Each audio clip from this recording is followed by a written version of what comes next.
It's Debb Bunny. Hey, what's up, Bunny? Welcome back to another video. So we are reacting. This video is a kind of serious video. Not kinda, it is a serious video. So we are watching 3 disturbing TikTok murder cases. So that's the name of this title. So we're gonna dive right into this video. It's serious, so if you do not want to see this, I don't advise you to watch. If you are new to my channel, welcome. Hit the subscribe button and turn on your notification bell if you want to see more videos like this. And if you are a returning subscriber, welcome back. Thank you for returning. We're gonna dive right into this video. The defendant was married to the victim, Anna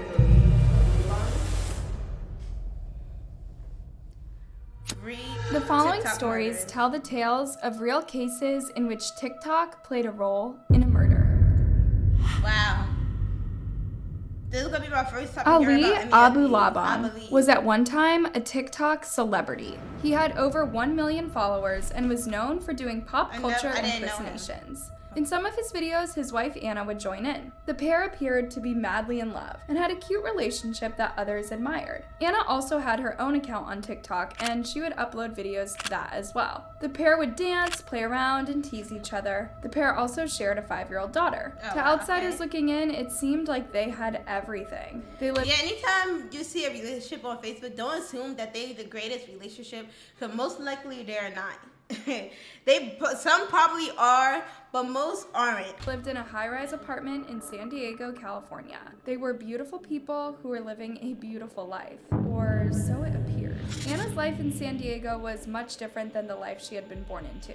She was born in 1993 in Japan to Filipino parents and didn't move to the United States until later in life. She was known for being kind, compassionate, and a loyal She's very pretty. Unfortunately, as time went on, trouble began to brew in her relationship with her husband. Ali became more and more possessive of his wife, and he even became violent. Ali viewed Anna as a beautiful possession that he couldn't bear to lose. He went to great lengths to hold control over her. The pair worked hard to conceal their relationship troubles from the public and pretend to be the same happy-go-lucky couple. But Anna's closest friends picked up on what was going on and became concerned for her. Ali was aggressive, dominant, and talked over people. He also wasn't afraid to boast about his accomplishments and financial success. He seemed to resent her friends and the time that they would spend together. The more her social life grew, the angrier he became. Wow. He was actually trying to get a divorce at that time when he killed her, one of Anna's friends later recalled. She was actually trying to get a divorce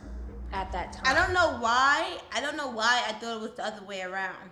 So I have no clue why. When he killed her. Ali's behavior got scarier and scarier. He felt that his wife partied too much and hated that she would attend social gatherings without him. It was clear that he was becoming more and more unhinged, even causing his family to not want to be around him. Wow. To make matters worse, he was also engaging in drug use, something his fans would soon find out about. While filming an Instagram live one day, Ali was drinking and ended up pulling out a bag of drugs that he would go on to snort while still on camera. Oh, wow. At first, his fans thought that this was just a skit he was doing, but became disturbed when they realized that he wasn't pretending. The red flags were beginning to add up. The next day, Ali released a weak apology. He claimed that it had been his first time ever engaging in drug use, and that he realized how dangerous it was. He then went on a strange and confusing rant in which he discussed how he didn't like his wife being around other men and that it made him uncomfortable. In September of 2021, Anna told the police that he had pushed her, causing some minor injuries. She was done with their marriage and wanted to get a restraining order against him. She was about On to get out. October 18th, she asked her estranged husband to leave the apartment that they shared with their daughter. Ali's behavior became more and more erratic. He began drinking heavily, even posting videos of himself driving while drinking out of a bottle of red wine. During this time, he continued to reach out to Anna, who would refuse to pick up his calls. rules. His family begged him to give her some moved. space, but he couldn't be reasoned with. Ali had no plans to leave Anna alone, and he hatched a disturbing plan. When he knew that Anna wasn't home, he snuck back into the apartment and downloaded a special app on his daughter's iPad. Through this app, he would be able to spy on them and know Why what you was gonna going use on your at the daughter? apartment. Before leaving, he vandalized and trashed the apartment. Sure enough, while listening in on Anna, Ali heard the sound of a male voice accompanied by her laughing. He became so enraged he could not think straight, and he automatically assumed that Anna was cheating on him. The man that Anna was with was 29-year-old Rayburn Canedas Barron. Despite Ali's assumptions, Rayburn and Anna were just friends. Ali drove to the apartment in a blind rage and shot Rayburn 3 times, killing him. He then shot Anna in the head, killing her as well. After the horrific murders, he fled the scene and drove to his daughter's school to pick her up. It was then that he told the confused little girl that he had hurt Mommy. He confessed to his own mother over the phone while driving away from his daughter's school. He was arrested a short while later while his daughter was still in the car. Despite the overwhelming evidence that he committed the gruesome acts, Ali claims that he is innocent and pleaded guilty to the double homicide. It's possible that— Wait, but didn't he just said that he confessed? That's crazy. So, you know, that is disturbing. Like, how are you gonna use your daughter tablet to spy on your soon-to-be ex-wife and then go in rage that she was told to a guy? Like, I'm confused. Like, why? Like, what? And then you're the one that was aggressive and stuff. Like, if you didn't like your wife going out and partying, you know, why? You know, like, why not express that to her? Why you have to be so violent? Like, I'm confused. And then you gotta tell your daughter. Then you gotta tell your daughter that you killed. You basically told her that you killed your mom, her mom. She's gonna get it when she get older. She's young now, but she's gonna get what he meant when he get older. And she shouldn't. And especially since he's in jail now, also. So, let's continue. if he is convicted, he may face the death penalty. Wow, that's crazy. Like all jokes aside, like, why, if you're about to get a divorce and then she got a restraining order on you, why go so hard? Like, if you didn't like your wife going out partying and stuff like that, you were supposed to explain that to your wife, and then y'all put on an image for the internet like it was still in love and stuff like that. That's the problem. That was the huge problem. Like, they should have just stopped doing videos, everything like that, and try to work things out, or him trying to talk to her. But he took the extreme. Alicia Williams was a stunning 16-year-old girl who loved dancing, filming TikToks, and hanging out. I heard about this one. In December of 2020. I heard about this one. I think most of y'all heard about this one also. But we're gonna watch it and let's see this story about it. But I think I heard of her, and this is crazy. Like, 2020, she was invited to go to a chaperoned holiday party that would be held at an Airbnb with just a couple of friends from school. Her mother and stepfather felt comfortable with letting their daughter go to the party because she had gone to an event like this once before. They even spoke with the mother who would be chaperoning the event, and were told that she would be there the entire time. While Kalicia was on the fence about attending, her stepfather thought it would be a good idea to socialize. Because of the pandemic, she had been cooped up inside the house for months and was unable to see her friends. Kalicia eventually agreed and decided that she would go. However, the party, which took place the day after Christmas, was not like anything Kalicia's parents had been told. Rather than it taking place at an Airbnb, it was at the Hyatt Regency Hotel. At 12:02 a.m. on the night of the party, Kalicia was filming what would end up being her last TikTok. Yeah, she was in her hotel room performing a dance routine when someone appears to enter her room without knocking. Kalicia jumps and appears shocked. She quickly turns off the video. Only moments later, can be heard coming from inside of Kalicia's hotel room. But the other partygoers were completely unaware of what was going on with their friend. While the details of what followed continued to be partially unclear, it's known that shortly after the gunfire, 2 males entered the room and found Kalicia laying on the floor covered in blood.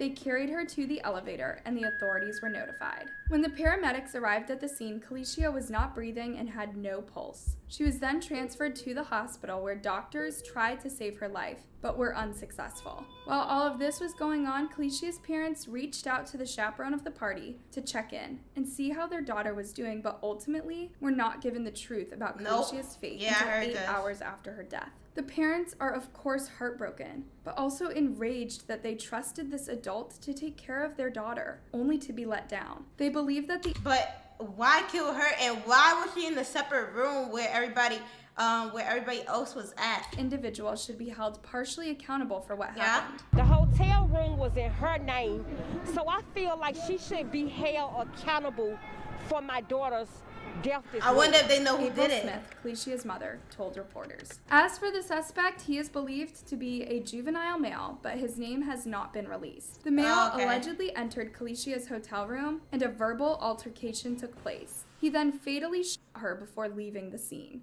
He was taken into custody and has been charged not only with felony murder, but unlawful possession of a firearm. Following this tragedy, many people joined Kalicia's parents as they protested outside of the Hyatt Regency Hotel demanding justice. They held up photographs of Kalicia and signs asking for answers. What happened after she made that last TikTok video at 12:02 a.m. and she was dead at 12:23 a.m.? I need answers. It was just a lot of foul play, and I'm trying to put all the pieces together because I don't feel like the system is doing enough to help me, April Smith also said. To this day, Kalicia's loved ones are still fighting to get the answers that they deserve as they mourn the loss of a life taken far too soon.